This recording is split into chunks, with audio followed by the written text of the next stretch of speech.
Hi, I'm back in a very short while. I realized that chapter 5 has one more short section, so allow me to read for tonight also.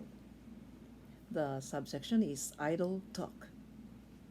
Some non Catholics charge that all these Marian dogmas add up to Mary worship. Idolatry pure and simple. There was a time in my life when I thought so, said Scott Hahn. As a young evangelical, Scott Hahn says, I even passed out tracts identifying Mary with the Babylonian goddess Ishtar, whose worship is described by the prophet Jeremiah in chapter 7, verse 18, and in chapter 44, verses 15 to 17.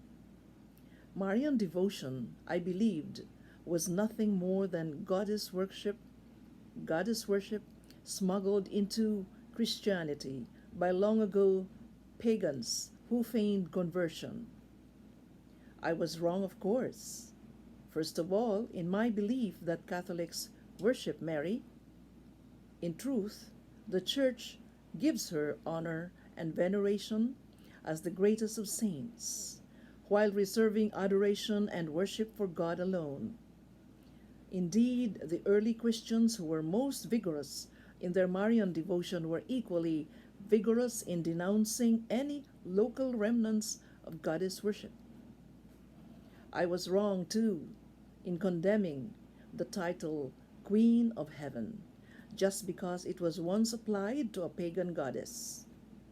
Anti-Christians use this very argument to discredit the claims of Jesus Christ. Call it the comparative religions approach. It runs like this. Many ancient pagan myths told of a son of God, born of a virgin, who came to earth, died, and rose from the dead. Therefore, the Jesus myth is nothing but a late and very successful copycat. On the contrary, Scott Hahn continues, from great Christians like C.S. Lewis, I learned that such parallels between Christianity and paganism are best understood as a preparation for the gospel, God's way of giving even the Gentiles a hint.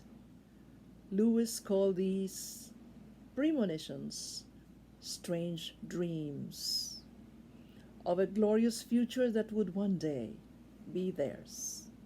That ends chapter 5, my dear friends.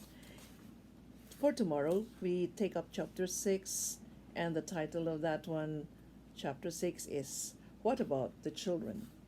This chapter includes the Queen Mother and the royal family, royal flesh, fit for a king, labor paeans.